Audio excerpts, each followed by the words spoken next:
Ramen. Ramen shops are popping up everywhere in the United States. It's a fantastic, flavorful soup with noodles and usually pork. We are gonna do some ramen today. So let's make it, shall we? Welcome to my workshop. So the story goes that ramen originated in Japan, and it usually was a fish seafood soup. But then, just like everything else, it developed and now it's everywhere in the world. Today I'm making my version, and it's a version that my family loves. I have to be honest with you guys, this is going to be a long preparation. Usually takes from one day to another. So it's a little tedious and long, but it's worth it. Let's get going. So the first thing I'm going to do the night before is grab my pork belly and season it, and we're gonna make what is called chashu. We're gonna roll the pork belly. Those that have been in the ramen restaurants will remember when you are served your pork belly. If it's a round piece of meat, then it's a chashu. And I'm just gonna pat dry the pork belly and season it to my liking. Salt and pepper, a little five spice, and then I'm just gonna go ahead and roll it up and then tie it with some twine and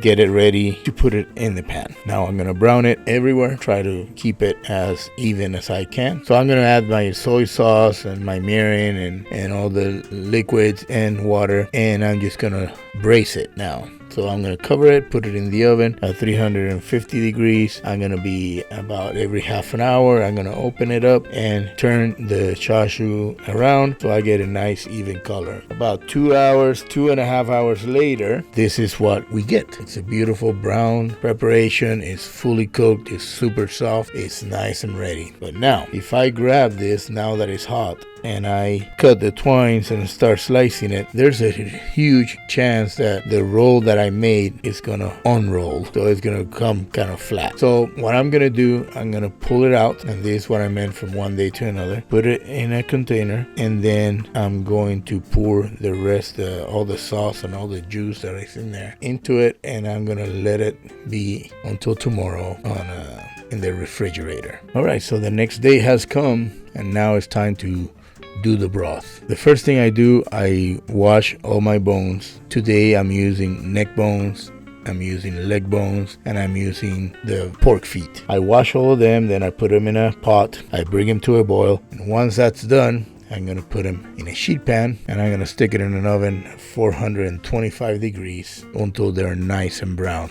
Now that they are nice and brown and roasted, as you can see right here, I'm going to put them in the pot with cold water. I'm going to bring it to a boil, and I'm going to start making my stock. After it comes to a boil, immediately I will simmer it down because I don't want it to boil again. I'm just going to simmer and let it go for about, I'll say 4 to 5 hours until your broth is nice and flavorful. You don't want to season the broth at the beginning because there's a good chance you're going to get it salty because it's going to reduce quite a bit. So now that our broth is going, let's go back to our chashu. We'll pull it out of the fridge. As you can see, it's a beautiful color, and you can see all the fat that came off from the braising. I take all that fat with a spoon, and what I have remaining is the liquid. So now that I have reserved the tare,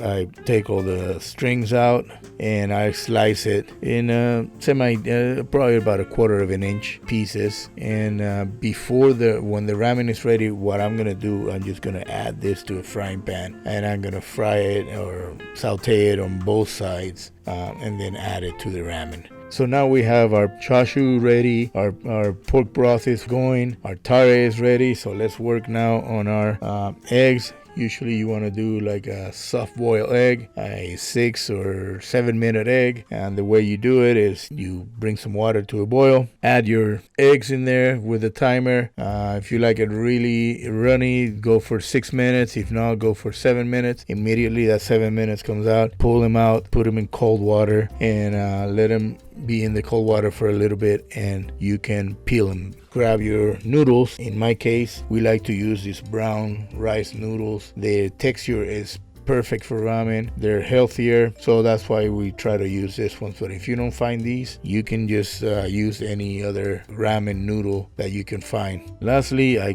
cut up my green onions, my scallions, and I also like a fish cake that I can find in any of the Oriental markets.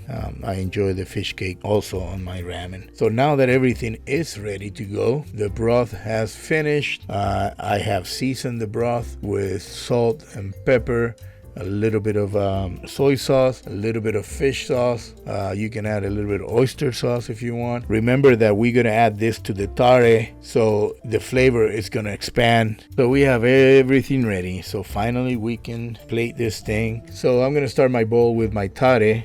You can use as much or as little as you want. Now I'm gonna add that beautiful broth. Beautiful silky broth that has been in the stove for about 5-6 hours now. And look at the color. I mean, you can tell how flavorful this is just by looking at it. It's just beautiful. Now I'm gonna add my brown rice noodles. They're not perfect. They're not a perfect ramen noodle. That's why they look a little clumpy and stuff. Now I'm gonna add my chashu. Look how beautiful that looks. That pork belly is fantastic. Now, after we put our chashu, I'm gonna put my fish cake, my bean sprouts, green onions, and now I'm gonna put my 6.5 minute soft boiled egg. And here it is, perfection. It's what I wanted. It's what the kids wanted. It's what took us 1.5 days to make. Is it worth it? Absolutely worth it. Look at the consistency of the broth. Look at the richness. This was a lot of fun making this. I know it's a very, very long process, but it's worth every minute of it. It was great doing this again. I hope you try it. Please tell your friends, tell your family, share it with everybody, and follow us on TikTok, YouTube, Instagram, Facebook, and Twitter. And remember that the recipe, again, it's on the YouTube page under the one arrow that is pointing down. The description, you'll find the whole recipe with all the steps and procedures. God bless, stay healthy, and I will see you next time. Ciao.